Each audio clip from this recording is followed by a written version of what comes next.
Bonjour et bienvenue à Amour et Magie, le podcast sur la spiritualité, le développement personnel et tous les sujets tabous et inimaginables qui peuvent nous intéresser à moi, Maddy Malone, et Roxane Dupont, ma meilleure amie depuis toujours. Alors, je te laisse présenter notre invité d'aujourd'hui. Notre invité est tellement le fun, mais en plus, notre sujet qu'on a choisi ensemble est tellement le fun parce qu'on aurait pu aller dans plusieurs directions. On est avec Alain Paquette aujourd'hui et il est auteur, compositeur, interprète. Il est aussi écrivain de livres qu'il va nous présenter. Il enseigne les mathématiques. Ouais. Et notre sujet, qui est une de ses spécialités, c'est sortir de la matrice. Donc, si vous posez des questions depuis un moment sur vous êtes rendu où dans la vie, qu'est-ce que l'autosuffisance, tout ça, c'est ce qu'on aborde aujourd'hui avec Alain. Pardon pour ma voix encore comme ça, hein, je vous l'ai dit dans d'autres épisodes, j'ai chanté beaucoup. On va avoir 5 petits épisodes que comme ça, avec ma voix de Caroline Néron, j'espère que vous aimez ça. Allô, Alain? Allô, ça va? J'ai même pas tout dit sur toi. On sait que tu enseignes les mathématiques, que tu es passionné de physique, de plein d'affaires. C'est ça, j'ai cultivé, disons, beaucoup d'intérêt dans ma vie, la musique, la science. Et la santé. Et la santé. Ça, c'est numéro 1. Ouais, parce que le breaking point pour toi, ça a été un moment dans ta santé qui était tragique, là, où c'est que ça marchait plus pantoute. Comment tout cela a commencé? Eh bien, tout cela a commencé en 2002. J'ai développé des infections. J'étais à McGill, juste à 2 rues d'ici. Et j'ai été en physique à McGill. Et puis, je me suis mis à développer des infections. Et puis, ma santé, je voyais qu'elle dépérissait depuis quelques années parce que je faisais du sport, je jouais au soccer, et puis je faisais des compétitions de différents sports. Puis, je voyais bien que j'étais plus performant comme avant. Puis, j'étais comme, je suis peut-être rendu vieux, tu sais, puis j'avais 19 ans. mais tu sais, on se convainc de ce qu'on s'est fait dire. Fait à cette époque-là, j'étais comme, je suis rendu vieux, puis j'approchais 20 ans. Puis, là, on m'a médicamenté énormément. Puis moi, je faisais confiance à la médecine, là, beaucoup. Traditionnelle. Oui, j'étais en sciences. De ton background de sciences. Oui. Je pensais que ça avait toutes les réponses. Et puis, c'est ça, on m'a donné 3 médications consécutives pour essayer de régler comme une sinusite qui ne voulait pas partir. Puis à un moment donné, j'avais la face, on dirait que les os allaient me casser dans le visage tellement que il y avait de la pression. Et puis, au lieu de m'aider, la médication, ce qu'elle a fait, c'est qu'elle m'a comme causé des graves symptômes. La 3e, qui était du Biaxin, qui est un médicament quand même assez connu, ça m'a causé des graves symptômes du genre arythmie cardiaque, difficulté respiratoire, tomber quasiment raide mort à 19 ans. Ouais. Puis là, dormir 20 heures par jour. Puis là, je pensais que c'était le virus. C'est drôle, tu dis ça. Moi, je suis allergique au Biaxin. Ben c'est ça. Moi, je pensais que c'était allergique, mais dans le fond, quand ton foie, en tout cas, ce que j'ai appris de mon expérience aujourd'hui, c'est qu'aujourd'hui, j'ai beaucoup régénéré mon corps. Comme vous pouvez voir, j'ai quand même d'énergie, puis je fais énormément de choses, comme on va en parler. T'as l'air en santé. Ouais, je suis pas pire. Fait que aujourd'hui, mettons qu'on me donnerait du Biaxin, ça me ferait rien, là, parce que j'ai beaucoup régénéré mon foie. Mais à l'époque, il faut comprendre, je savais pas où j'en étais avec ma santé. Je pensais que j'étais comme normal, entre guillemets, mais j'étais sur le bord de m'effondrer. Et puis, après l'hiver, là, la sinusite était toujours pas partie, puis j'avais plus de système immunitaire. J'étais complètement... au mois de juin, je portais une tuque. À 20 degrés, j'avais frette. C'était débile. Et puis, j'ai finalement, après quasiment 1 an, fait le lien avec le médicament qui avait comme été beaucoup accumulé dans mon foie parce que mon système éliminait pas bien, puis j'étais pas en bon état, puis trop de médication. Puis c'est comme ça qu'a commencé une espèce de cheminement où finalement, j'avais plus de santé. Je dormais 20 heures par jour, 22 heures par jour. J'avais 20 ans. Et puis, je savais pas trop. Fait que j'essayais de voir des nouveaux médecins. Je rentrais dans le moule, comme on dit. À l'époque, j'étais vraiment dans le moule, là, encore. J'étais jeune et puis je cherchais le médecin qui me donnerait la pilule. Magique. Ouais, c'était vraiment ça. Je croyais en la pilule magique. Et puis, je l'ai cherché pendant 18 mois. Donc, j'ai vu une 20aine de médecins.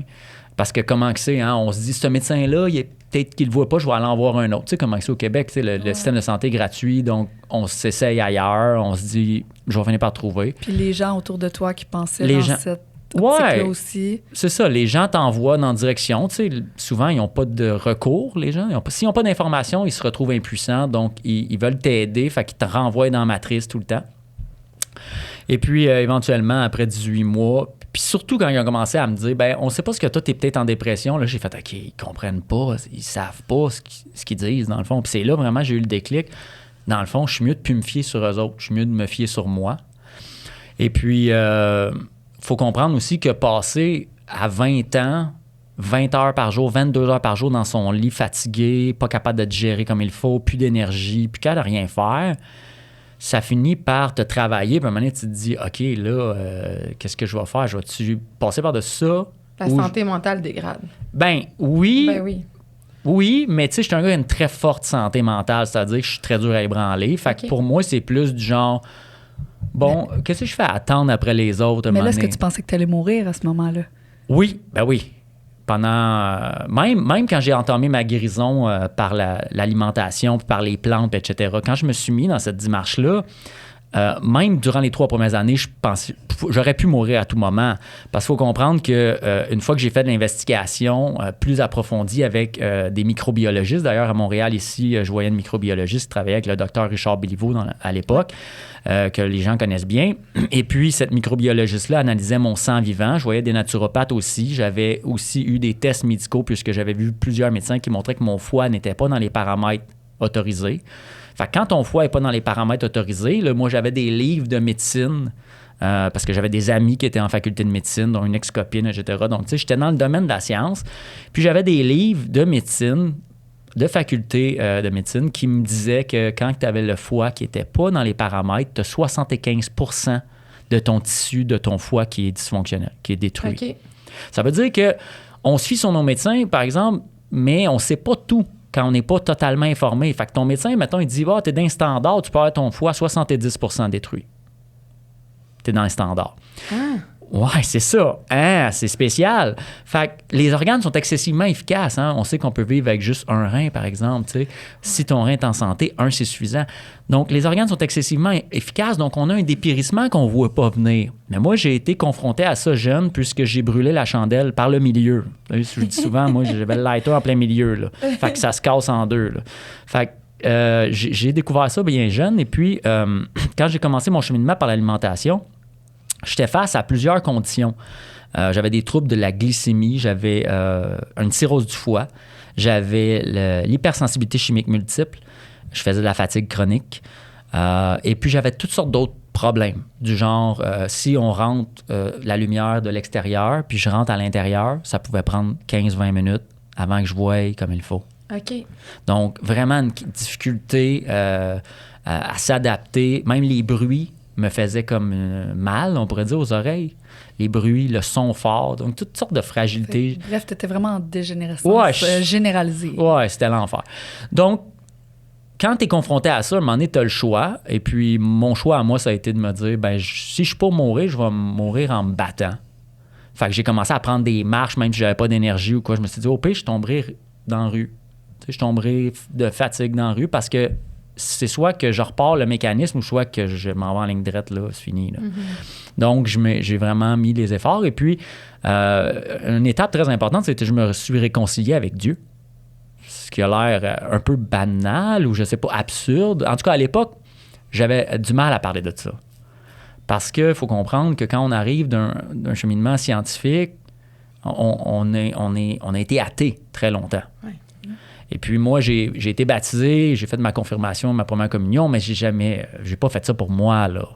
J'ai fait ça pour ma grand-mère. Tradition. J'ai fait ça parce que j'étais forcé. C'est pas ta propre démarche spirituelle. C'était pas ma démarche. Et puis, j'ai jamais trouvé dans l'Église rien qui m'intéresse. Même encore aujourd'hui, c'est pas là-dedans que j'ai trouvé ce qui m'intéresse. Mais je me souviens à peu près à l'âge de 11-12 ans d'avoir comme décidé d'être athée puis d'avoir comme fermé la porte à... Ma grand-mère m'avait appris à prier, toutes sortes de choses.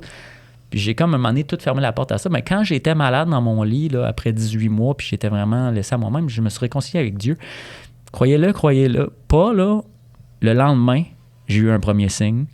Mon frère est rentré dans ma chambre avec une énergie qui n'était pas caractéristique de lui. Puis il a réussi à me convaincre de l'accompagner dans une boutique d'aliments naturels. Puis à partir de là, croyez-le pas, j'ai remarqué une seule chose dans cette boutique-là qui m'intéressait, un petit livre qui s'appelait La santé avec les fibres herbacées thérapeutiques, en tout cas une affaire pour aider à nettoyer l'intestin avec des plantes.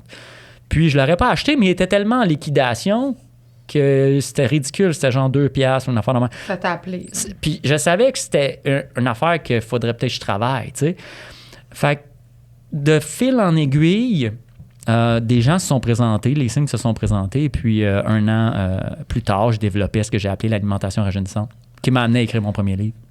Tu l'as amené? Oui. Oui, j'ai amené, mes 2 livres, mais je vous ai amené chacun une copie du guide alimentaire. Merci, t'es vraiment fin. Avec des signets.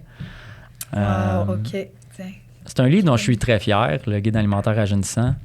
Dans le fond, ça raconte... Tout en couleur. Ouais, J'adore le terme « retarder le vieillissement », c'est très accrocheur. Ça, en plus, c'est, je pense, directement lié avec notre sujet d'aujourd'hui qui est sortir de la matrice, parce que comment sortir de la matrice sans changer son mode de vie et son alimentation, c'est pratiquement impossible, right? Oui, c'est ça. Ça l'amène à quelque chose d'intéressant. Puis on en reparlera, si vous voulez, de l'alimentation rajeunissante, parce qu'il y a tellement de choses à dire là-dessus, mais dans ce que tu dis, il y a quelque chose de très important que je voulais souligner aujourd'hui, c'est que ma démarche vers l'autosuffisance, vers sortir de la matrice, n'est pas basée sur la peur que ça crash ou la peur que whatever. Il n'y a rien dans la peur dans ma démarche. Tout est basé sur l'amour d'être en santé puis d'être avec la nature. Ça veut dire la joie de vivre naturelle. Fait que c'est pas une résistance. C'est pas une... Non, c'est une contre le recherche gouvernement, d'optimisation de ma qualité de vie. C'est vraiment ça que c'est. Puis ça a commencé avec l'alimentation au départ. Moi, j'ai exploré les outils qui étaient à notre disposition. J'ai pris conscience. La première chose que j'explique un peu dans ce livre-là, puis c'est vraiment bref, mais c'est que j'ai pris conscience qu'on est dans une époque où on a une chance qui n'était pas présente dans d'autres époques, souvent.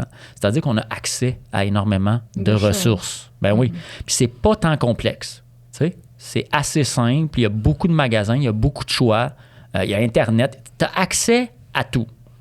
Donc, ça veut dire que tu es libre de ton destin.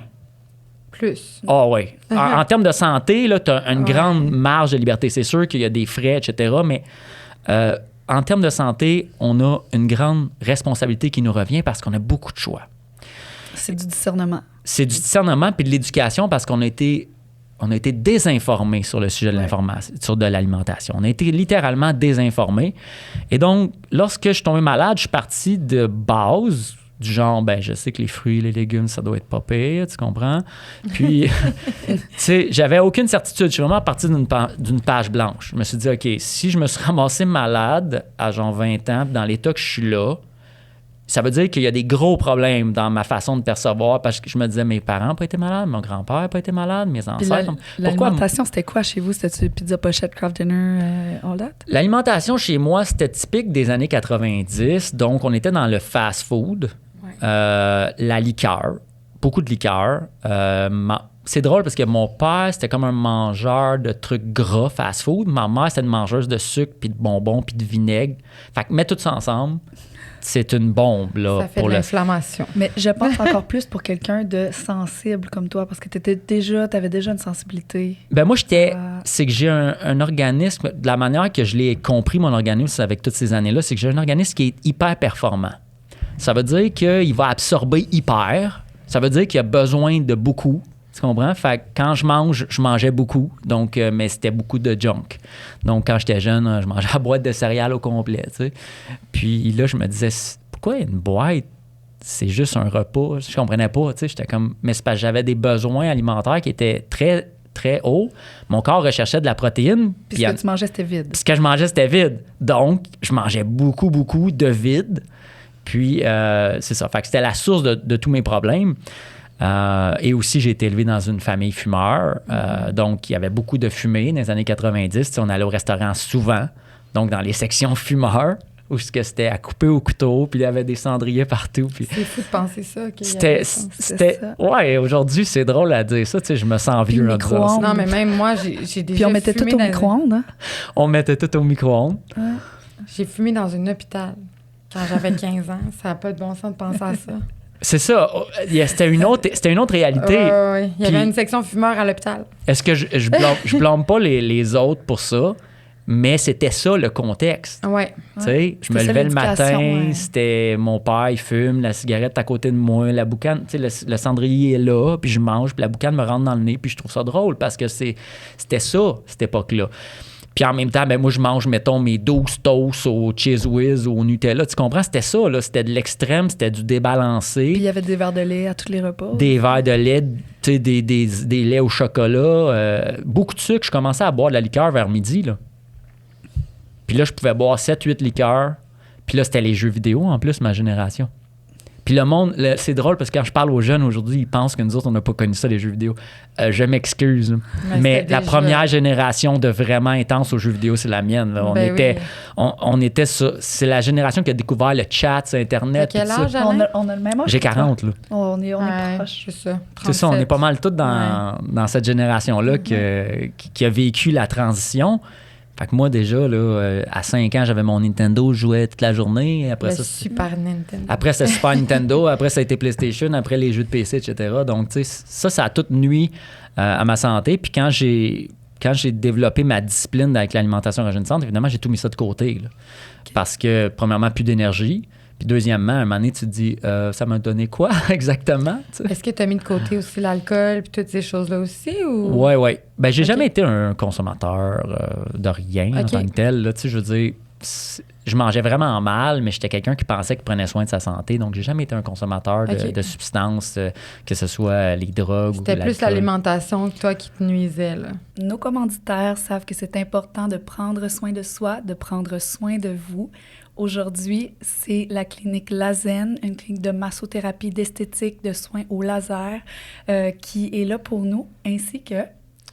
Maddie Malone Beauty sur la Rive-Sud, extension de cils et soins personnels de la peau. Alors, pour l'anti-âge... Les deux sur la Rive-Sud de Montréal, à Varennes, à Saint-Mathias-sur-Richelieu. À Saint-Mathias-sur-Richelieu. Dans le fond, nous, notre projet à moi Rox, c'est un projet de cœur, mais c'est nos entreprises qui les fondent. Alors, on se finance avec nos entreprises en ce moment. Alors, on vous invite à nous aider à vous offrir du contenu de qualité et à nous encourager dans nos business. Alors, à nous liker, à faire tout ce que vous pouvez faire, puis à venir nous visiter dans nos entreprises. Puis on est certaine que vous n'allez pas être déçus. Merci. On vous souhaite un beau podcast. Merci. L'alimentation, les toxines d'environnement aussi. Okay. Tu sais, comme dans Vivre en ville. Oui, comme dans mon deuxième livre, Pourquoi devient-on malade? Parce que Pourquoi devient-on malade, dans le fond, c'est la suite du guide alimentaire rajeunissant. C'est que quand tu commences à prendre soin de ta santé, tu sens des transformations très rapidement. Mais dans Pourquoi devient-on malade, j'explique aussi, c'est quoi aussi les autres changements au niveau de, par exemple, la fumée de cigarette, mais juste le savon sur nos vêtements, les linges qui sont tout le mode de vie. Tout le mode de vie. C'est très, très vaste. Tu sais, comme tout mon linge est en coton ou ben non, en lin. Ou en fibre naturelle. Je ne vais pas m'habiller avec du polyester. Tu sais, les savons, je vais utiliser de l'eau la majorité du temps ou je vais faire mes propres savons naturellement. Donc, tu sais, c'est toute une rééducation parce qu'il faut comprendre que je souffrais d'hypersensibilité chimique multiple. Puis pour les gens qui savent c'est quoi, c'est tellement extrême que je pourrais même pas être assis ici, là, parce que, mettons, dans ce bâtiment-là, quand je suis rentré, j'ai senti qu'il y a comme des petits rafraîchisseurs d'air, des choses comme ça. Ouais.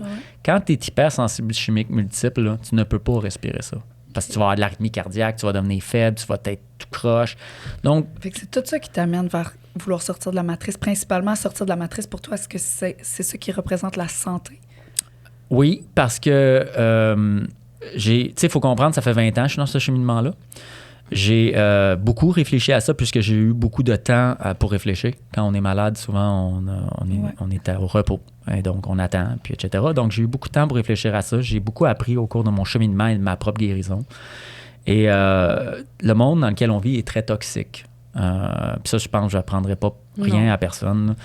Donc, le monde dans lequel on vit est très toxique. Et puis, l'alimentation, depuis 2007, la qualité des aliments diminue constamment. Ouais. Donc, même si tantôt je disais on peut faire des choix, etc., oui, mais c'était plus facile avant. Aujourd'hui, c'est plus difficile. C'est-à-dire que la qualité, juste la moyenne là, des aliments qui nous est vendus est beaucoup diminuée. Puis les polluants... En Amérique du Nord, parce que l'année passée, j'étais en Croatie, puis moi, j'ai le côlon irritable, tu sais. Mm-hmm. Je suis super sensible à beaucoup d'aliments. Puis en Croatie, je l'avais zéro. J'étais quoi? Zéro. Puis je buvais beaucoup plus d'alcool parce que j'étais en vacances. Fait que, tu sais, mettons, souvent, au Québec... mon alcool, si je vais à plus qu'une fois par semaine, je ressens trop d'affaires. Tu sais, je me sens pas bien.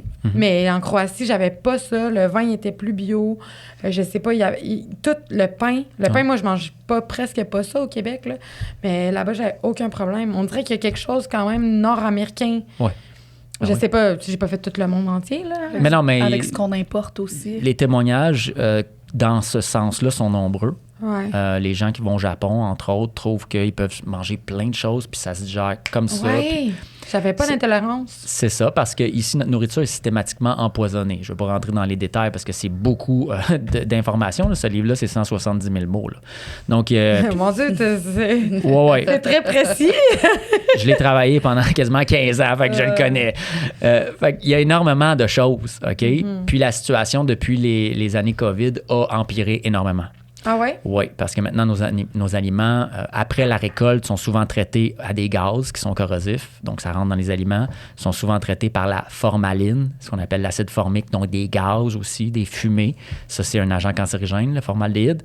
Et sont aussi traités de plus en plus avec des cires, comme par exemple le nouveau projet de Bill Gates et des élites qui s'appelle du Appeal. Donc, il y a toutes ces nouvelles choses-là qui fait que là, tu achètes un aliment, puis c'est, tu sais, les pesticides, c'est la moindre des choses à cette heure. Il y a des nouvelles affaires qui mettent après la récolte. Donc, tu peux pas éviter ça facilement. Qui font ça pour faire plus de sous, de profit. C'est ça le goal. Là. Le goal, bon, on pourrait en parler vraiment longtemps du goal. C'est peut-être quelque chose de dark qu'on peut préhender. C'est ça. Le goal, je me lancerai pas dans le goal. Okay. Mais on pourrait aller dans les solutions, par exemple. Oui. Parce que là, il y a tellement de monde qui rêve aussi de ça, de s'acheter une petite maison dans le bois, de cultiver leur nourriture. C'est the dream. De fabriquer leur propre médecine à partir de plantes, puis de vivre sur un rythme qui respecte le corps puis l'esprit. C'est ça. Fait que, mettons que pour le temps qu'on a, je vais essayer d'être bref. Oui. Dis-nous donc comment on fait. C'est quoi le chemin pour sortir de la matrice de façon efficace sans devenir un ermite non plus, puis la société complètement, tu sais. C'est ça, mais premièrement, votre état de pensée crée votre réalité à long terme. C'est-à-dire que si tu taillis tout le monde, puis tu vas finir tout seul. OK? Bon. Fait que si tu veux sortir du système, mais tu veux continuer d'avoir une vie sociale intéressante, tu vas le créer, tu vas le manifester. Regarde, moi, je suis ici aujourd'hui, ça me tentait de venir vous rencontrer, ça me tentait de jaser, j'avais le goût. Bon. Fait que c'est ton état d'esprit qui va créer ta réalité. Par contre, tu dois être patient. Dans tous les chemins divins, il y a 3 qualités que ça prend. C'est l'honnêteté, la patience et l'humilité. Donc, tout mon cheminement m'a enseigné que ça, c'est les qualités fondamentales. Ça veut dire que c'est les vertus fondamentales qui te permettent de faire le chemin que tu as à faire. Le chemin qui va t'apporter la paix, la santé, le bonheur, etc. Donc, il faut être patient, OK? Mon projet de sortir de la matrice puis de sortir du système date de 2005. OK. Ça veut dire que moi, ça fait pas 2 ans que je pense à ça. Là. Depuis 12 mois après avoir commencé à manger l'alimentation rajeunissante puis à sentir tout ce que ça faisait de bon dans mon corps, 12 mois à la suite, j'avais déjà visualisé, OK, l'idéal pour moi, c'est de prévoir une vie où je vais sortir du système, où je vais produire ma nourriture. C'était mon but. Et là, tu es rendu à quoi là-dedans, dans ce cheminement-là? Là? Tu produis combien de... Bien, j'en produis pas mal. Tu sais, je suis peut-être à 30-40% d'autonomie alimentaire. OK. Mais cette année, ça va monter encore. Il y a quelque chose de vraiment précieux qu'on n'a pas parlé encore, mais tu as accès à de l'eau de qualité. Oui. Ça fait bien des affaires. C'est tellement important. C'est full important. Ça, la qualité de l'eau, écoute, on passe plein de choses, mais disons, en ce moment, mon objectif cet été, c'est de produire environ 400 livres de patates, de produire environ 300 livres de tomates. J'ai 3000 plants d'ail que je troque, que des fois je vends, mais c'est beaucoup des échanges. C'est beaucoup pour ma propre consommation, ma petite collection. J'ai une 30aine de sortes. J'ai beaucoup de plaisir. J'aime ça cultiver de l'ail. Tu sais, j'élève des dindes, j'ai des cailles, j'ai un lapin, mais c'est plus plasio. On a eu des cailles, moi aussi, chez moi. J'adore les cailles. Chaque année, j'en incube beaucoup. Ils sont juste batailleurs. Oui, c'est ça. Donc, c'est ça. Les mâles finissent sur le barbecue. Oui, c'est ça. Les femelles pour les œufs. Mais c'est ça, tu sais, je suis rendu à peu près à 40%. Je fais beaucoup de haricots parce qu'avec l'alimentation rajeunissante, je mange beaucoup de légumineuses quand même. Donc, l'été, je cultive beaucoup de haricots, je cultive des céréales sèches, je garde aussi beaucoup, comme les patates. J'ai terminé de manger mes patates de l'année passée, il y a peut-être juste une semaine ou 2. J'avais ramassé 150 livres l'année passée, c'est pas tant. C'est quoi tu fais? Tu les congèles? Non, t'es laisses dans une chambre froide, un cavereau, une boîte fermée. Ça se conserve vraiment longtemps. Ça se conserve vraiment longtemps. Là. Okay. même si tu n'as pas de cavreau, si tu as juste un endroit que c'est plus frais, à l'ombre, bien, ils vont se conserver facilement jusqu'en février. Puis si tu des germes, rapidement, ils vont se conserver pareil, même si tu n'as pas de cavreau, tu vas pouvoir les étirer. Les tomates, je les canne dans des pots maçons. Je vais bâtir un déshydrateur éventuellement, je vais les déshydrater pour avoir des tomates séchées. Donc, je fais des salsas avec mes récoltes parce que quand l'abondance arrive au Québec, l'abondance, ça commence en septembre. Puis ça, tous les anciens vont vous enseigner ça, là, c'est-à-dire que... moi, j'ai appris beaucoup d'une dame qui s'appelle Pauline, qui a 92 ans, qui était une voisine à une amie de ma mère. Puis quand j'étais malade, tout le monde me disait « Colin, tu t'entendrais bien avec Pauline? » Puis à un moment donné, j'étais allé avec Pauline au Bleuet, puis elle m'a montré toutes sortes de trucs des anciens, comment ils vivaient, eux autres. Ça, c'est génial. C'est une bonne base. C'est une réalité de notre climat qui n'est pas partout. Là. C'est pas partout que tu as besoin de canner pour un an, puis tout ça. Mais canner pour 6 mois minimum, mettons. Mais on a besoin de faire des réserves. Oui, parce que quand arrive le mois de novembre, on n'a plus grand-chose de frais à manger, tu sais, à part des choux du kale dans le jardin qui va te faire encore. Mais fait que tu veux te rendre au moins jusqu'au mois de juin l'année d'après. Fait que tu sais, c'était comme un 6-7 mois là, que tu vas avoir un peu de réserve de ton année d'avant. C'est difficile d'être autosuffisant vegan, mettons, au Québec. Ouais, moi je suis vegan, puis c'est comme... Au Québec, je pense qu'il faut que je l'envisage d'une façon intelligente, puis que je le prévois vraiment bien. C'est ça, parce que l'autosuffisance, tu sais, c'est un mot qui implique le fait de, disons, être autosuffisant, donc suffisant de toi-même. Moi, je suis plus pour l'autonomie personnelle. Tu sais, en anglais, j'ai une expression que j'ai développée, c'est self-autonomy. En français, c'est dur à traduire, mais autonomie de soi-même. Dans le fond, le but, c'est pas de se priver. Tu comprends? Tu sais, comme aujourd'hui, j'arrive, tu sais, puis j'ai ce linge-là, puis tu sais, ce linge-là, il vient d'un magasin. OK. Est-ce que ça veut dire que je ne suis pas autosuffisant pour autant? Bien, on va tout le temps être connecté socialement. OK? Ça, c'est une prise de conscience qu'il faut avoir, c'est que l'humain, c'est un individu social. Oui. Donc, aussi bien que moi, je passe souvent un mois dans le bois, puis je vois pas personne, puis je suis correct. Là, ça me dérange pas pantoute, là, honnêtement, c'est correct. Mais aussi bien que j'accepte aussi le fait qu'on va toujours devoir interagir ensemble en tant que société. Et pour l'instant, si, bon, ça donne que j'ai, je sais pas, 20 $ puis que j'ai envie d'avoir telle chose, je me priverai pas. Mais mon objectif est orienté sur le fait que si demain, il y avait une rupture dans les chaînes d'approvisionnement, ben ça ne changerait pas ma qualité de vie en tant que telle. C'est pas grave. Ça, c'est génial. Tu sais, mettons que j'achèterais pas une nouvelle chemise. Dépendant. Ça ne changerait rien. Tu comprends? T'as enlevé ta dépendance. C'est ça.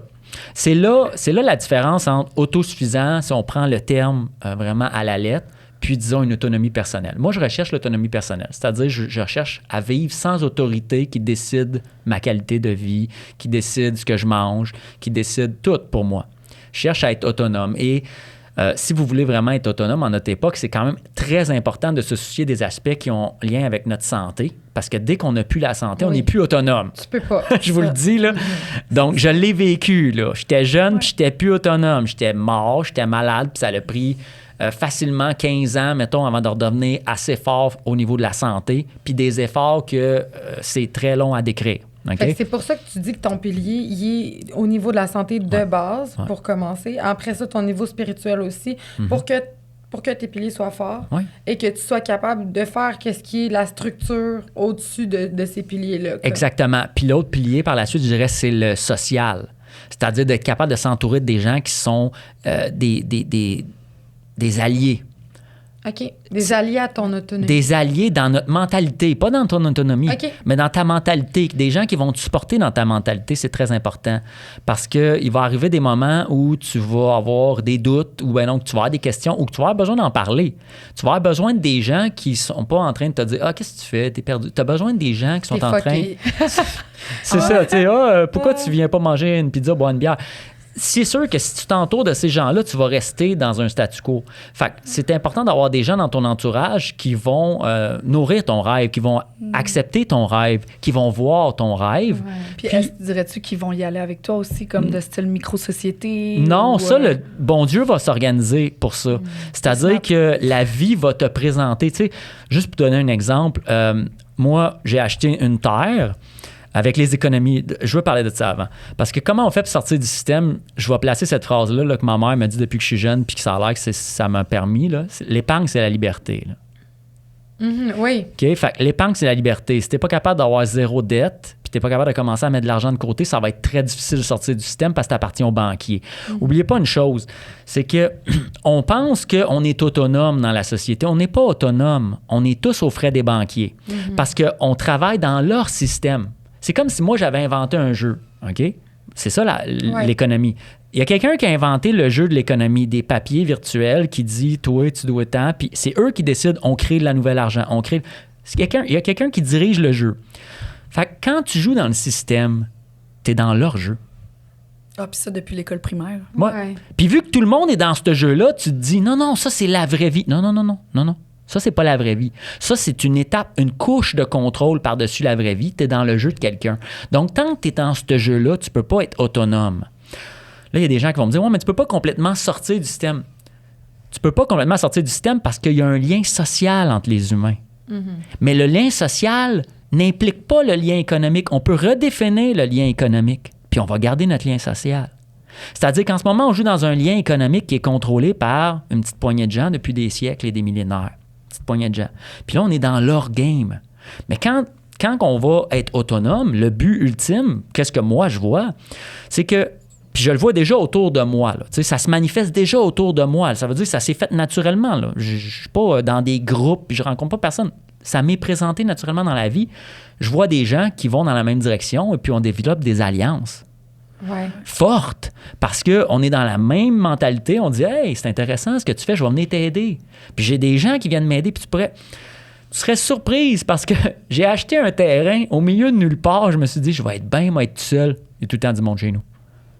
Le monde en 4 roues, ils me voient à travers le bois, là, puis ils vont « Aïe, c'est bien hot ce qu'il fait, ce gars-là. » Puis là, ils arrivent, puis ils viennent me parler, puis ils sont tout excités, puis je veux faire comme toi. Puis je suis comme « Aïe, moi, j'étais là pour être seul. » Puis finalement, tous mes voisins sont en train de faire comme moi. Mais ça, c'est génial. Ben c'est ça. Parce que moi, c'est ça qui me ferait un peu peur, parce que, comme, tu sais, mon but aussi, c'est ça, éventuellement à la retraite, ben, tu sais, jeune retraite. T'es une personne sociale, très extrêmement sociale. Fait que c'est ça que j'aurais de la misère. On n'est jamais seul. Je me souviens d'avoir lu en 2008 le livre Walden de Henri David Thoreau. C'est un livre pionnier sur ce qui est de la simplicité volontaire. Okay? Puis ça date du 19e siècle. Là. Ça a plus de 150 ans à peu près, ce livre-là. Puis le gars est allé vivre sur le bord d'un étang dans plein milieu du bois en 1800. Là, puis il disait, t'es jamais seul.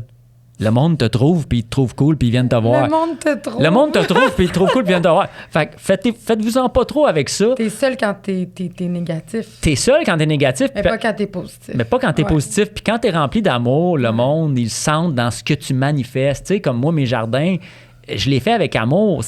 Je les vois dans 30 ans. Je veux créer un écosystème. Tu sais, j'ai du plaisir à regarder. OK, là, j'ai appris plein de choses. Les amphibiens, le rôle des amphibiens dans l'agriculture, c'est tellement sous-estimé. Ils mangent tous les parasites, tous les petits vers, les crapauds, les couleuvres. Ça prend ça dans tous les jardins. C'est tellement intéressant. Puis là, je comprends. OK, eux autres, ils vivent. Il faut que tu fasses des tas de roches ou des tas de compost, puis ils vivent là-dedans. Fait que si ton jardin, c'est un désert, j'apprends des affaires, c'est fou, là. C'est l'école de la vie. Faut pas que ça soit trop propre. Faut pas que ça soit trop propre. Mais moi, vu que je suis débordé, je laisse des affaires, puis là, je fais, hey, c'est un écosystème, les couleuvres se cachent dans le tronc d'arbre qu'il y a là que je voulais couper. Ben non, ils se cachent dedans. Ou les tas de roches, quand il fait 30 l'été, où tu penses qu'elle va, ou le crapaud, il a besoin de cet endroit. Donc, il y a toutes sortes d'affaires. C'est vraiment un univers merveilleux que je découvre. Mais, comme je dirais aux gens, soyez patients. Commencez au départ par voir où vous voulez être. Soyez réaliste. Puis ma démarche, l'épargne, c'est la liberté. Donc, commencez pas de dette. OK. Parce que si tu commences avec des dettes, qu'est-ce qui va se passer? Parce que je le vois là autour de moi, j'ai beaucoup de gens qui voudraient faire le saut. OK? Mais là, ils me disent, ouais, mais là, l'argent, puis tout. Diminuez vos dépenses. Ma démarche a été beaucoup une simplicité volontaire. Je me suis posé la question, avec combien je serais capable de vivre? 100 par mois? 200 par mois? Je suis capable de vivre avec 200 $ par mois? My God. Tu comprends-tu? Bon, quand tu es rendu dans ces questions-là... Ouais, comme par jour, tu veux dire? Par demi-journée. C'est ça. Ça me fait rire parce que, honnêtement, je suis probablement la personne la plus pauvre, là, OK? Puis je l'ai faite. Ouais, mais c'est pas... La richesse, c'est pas... Mais t'es riche, hein? Ouais, c'est T'es ça. riche, en vrai. Moi, je trouve que t'es très riche. Ouais. C'est à la portée de tout le monde. Mais t'as acheté ta terre puis tout ça. Maintenant, t'as pas la dette. La terre, check bien, toi. vous voulez des chiffres, là, le monde aime les chiffres. Je suis, je donne les chiffres. Moi, ça me dérange pas de donner des chiffres. OK, la terre, ça a coûté 27 000. OK. J'ai 13 arbres. Mais ça, c'est combien De d'années? l'érablière, là, une belle terre, là, Mais des arbres il y de a même. longtemps, là. Non, j'ai acheté ça durant le COVID. OK. Fait que c'était les prix en plus, là. Ben, il n'y avait pas encore trop jumpé, mais j'ai pas pu négocier. Mais t'es à l'autre bout du monde. Mais t'es à l'autre bout du monde. OK. Mais finalement, l'autre bout du monde, tu te rends compte à un moment donné, c'est pas si l'autre bout du monde que ça. On revient d'une petite pause technique. Alors, avec notre invité Alain Panquette, on était on était rendu que tu disais que tu avais acheté ta terre. Moi, je donnais des chiffres, c'est ça, je donnais des chiffres. Hein? 27 000 Ouais. pour ta terre. C'est ça, fait que la terre, tu sais, ça a coûté 27 000 pourquoi j'ai acheté au Québec? Ben, les gens, s'ils trouvent que c'est cher, allez voir ailleurs pour le fun. Je suis parti en sac à dos, j'étais allé me promener au Costa Rica avant d'acheter au Québec. Au Costa Rica, c'était 100 000 un acre à certaines places. Au Québec, honnêtement, les prix ont beaucoup monté depuis la COVID, mais vous pouvez avoir des choses là, à 5 000 l'acre, là, probablement, là, si vous achetez quelques acres. T'es dans quelle région? Hein? J'ai décidé de m'installer dans la grande région de Ottawa-Gatineau. OK. Je ne donnerai pas plus de détails, non, mais ben non, je ben suis non. allé quand même dans le sud. OK. Parce que l'autosuffisance, l'autonomie Fait plus chaud. alimentaire, ben, c'est moins compliqué Ouais. quand tu as plus de mois d'été, on s'entend. Moi, je visais l'Estrie, là. L'Estrie, c'est très bon. Ouais, je suis proche dans ces coins-là, mais c'est juste que l'Estrie est hyper cher en ce moment, là. Mais... Non, mais Ouais. c'est ça. Moi, je recommanderais fortement aux gens d'aller dans des endroits pas chers, loin, parce que, premièrement, les taxes sont pas chères, tu n'as pas de frais, tu as beaucoup de liberté que tu n'auras pas dans les grandes villes. Il n'y a pas de règlement dans ces villes-là. Ouais. Quand tu vas dans une municipalité qui a 150 personnes, Il n'y a pas d'organisation. il n'y a rien, là. Ouais, Alors Tu que peux quand faire à peu près ce que tu veux. Tu essaies de mettre une yourte sur ton terrain, puis C'est ça. comme impossible. Impossible. Ouais. Moi, je peux faire tout, là. Je peux faire mini-maison, yourte, je peux mettre des roulottes. La ville, là, est cool, est sympathique. Donc, moi, je recommanderais aux gens d'aller dans des endroits un peu plus éloignés. De toute façon, la plupart des gens cherchent à avoir une certaine paix. L'autre chose que je recommanderais aux gens, au lieu d'acheter une terre agricole, que tu n'as pas le droit de rien faire sur une terre agricole, je sais, parce que moi, ça fait depuis 2005 que je m'intéresse à ça. Là. Terre agricole, tu peux pas construire là-dessus. Là. D'habitation. D'habitation. Tu peux pas vivre dessus s'il n'y a pas déjà une habitation. Puis s'il y a une habitation, vous savez, les prix, c'est des prix de fou. Ouais. Bon. Fait que moi, ma solution, ça a été, OK, mais y a-tu des terres que je pourrais défricher un petit bout? Bon. Mais déjà là, tu sauves 10 fois le prix, là.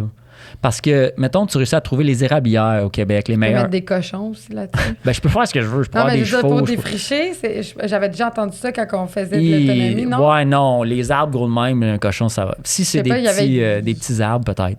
Je sais pas, je suis pas calée là-dedans, mais c'était quelqu'un qui m'avait dit qu'il avait fait ça, puis... qu'il Ouais, avait mis cochons. pour des petits, parce qu'ils mangent les racines. Si tu as des repousses, c'est sûr ça peut faire un certain travail. Mais si tu veux faire un beau travail, moi, là, j'ai acheté mon terrain. Après ça, j'ai acheté un camion parce que, évidemment, quand tu es un peu plus loin, Ouais, un pick-up. t'as pas le choix. Là, c'était un chemin de bois. Fallait monter là en 4x4, sinon tu peux pas y aller. Puis là, après ça, finalement, j'ai acheté un kit solaire. Que j'ai monté moi-même. Ça m'a pas coûté très cher puisque j'ai quand même des compétences, là, puis je l'ai monté moi-même. Puis là, j'ai acheté des équipements électriques par la suite. Parce que je voulais pas travailler avec du gaz. Là. OK. Parce que ça me tentait pas de respirer du gaz. C'est comme principe Ouais. numéro 1. Le Ouais. but, c'est la santé. Je vais pas aller respirer du gaz. Là. Donc, je me suis installé avec un kit solaire en partant. Puis j'ai acheté des équipements électriques et puis j'ai défriché plus d'un acre à date. J'ai à peu près Toi-même, 60 000 pieds carrés À de la fait. force de ton bras. Ouais. Vous seriez surpris qu'est-ce qu'un être humain peut faire. Honnêtement, la patience, c'est la clé. C'est la clé. C'est sûr, si t'arrives... Au début, j'ai commencé avec une scie à main. Puis je coupais tous les petits arbres dans le sous-bois. Goodness. Puis là, je faisais des tas.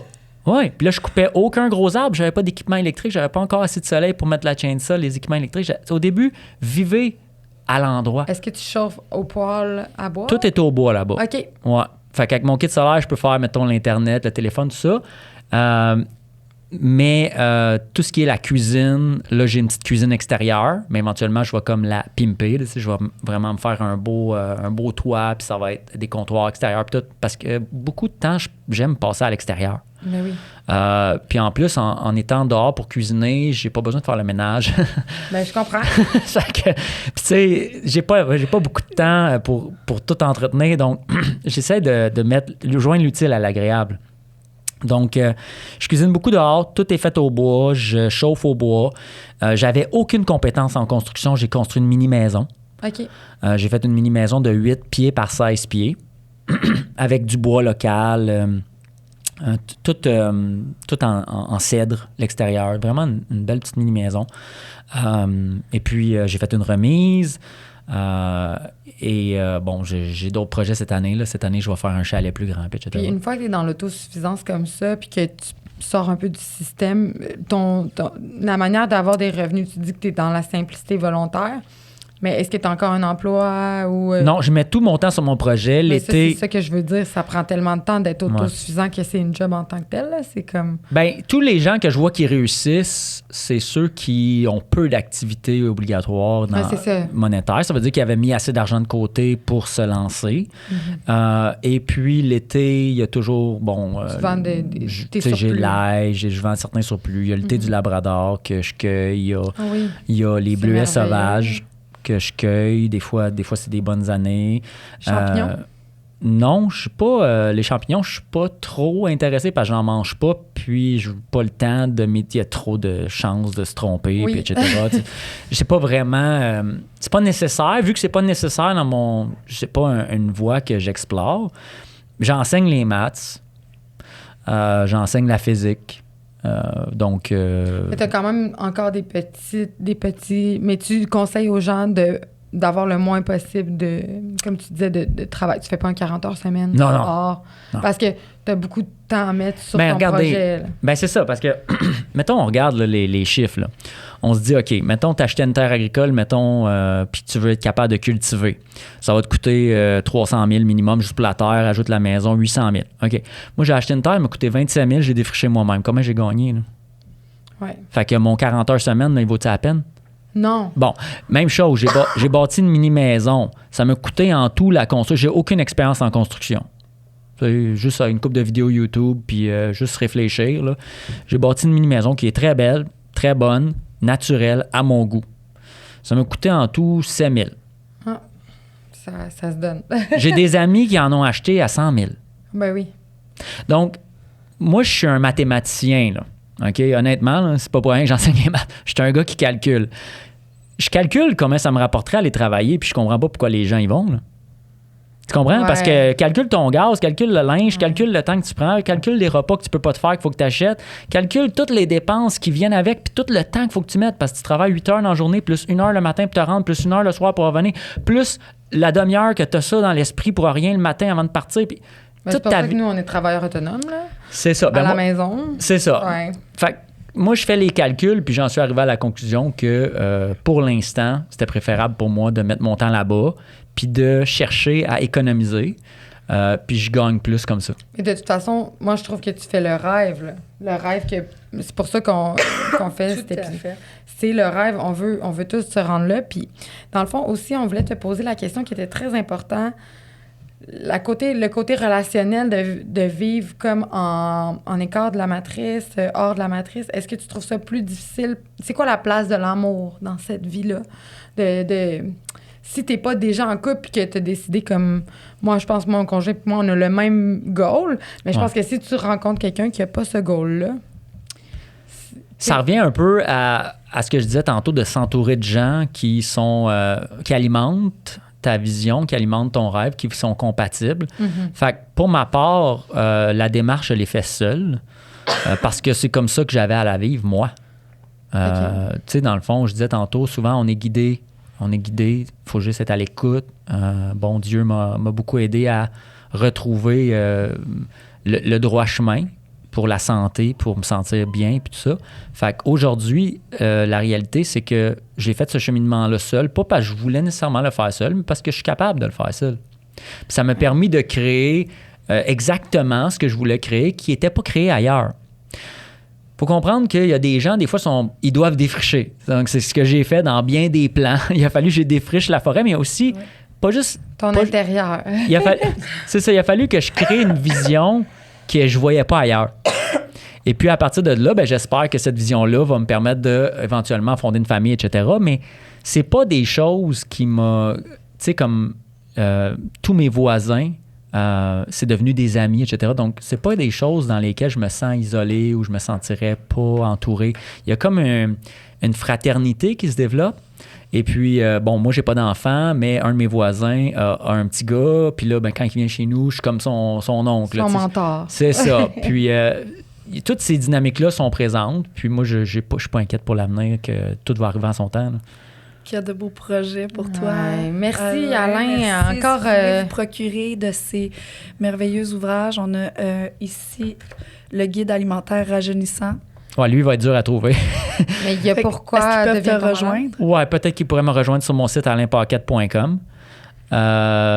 C'est la meilleure façon de me rejoindre. Il y a sur YouTube Alain Paquette. Si vous me recherchez, vous devriez pouvoir me trouver, peut-être m'écrire un commentaire. Le Pourquoi Damien tombe malade est encore disponible dans les librairies. Il a été publié en 2021. Merci tellement, t'es super intéressant. Puis encore, on aurait pu faire encore 4 heures. On dit ça à tous nos invités, mais on est vraiment on est comblés. C'est très inspirant, Alain. Ben, c'était super le fun. On veut tout atteindre ton level un jour, c'est notre souhait. Fait que merci à tous. Mettez-nous un like, mettez-vous vos commentaires, ce que vous avez aimé de l'épisode. C'est toujours pratique. Suivez-nous sur nos réseaux sociaux, Amour et Magie, sur toutes les plateformes.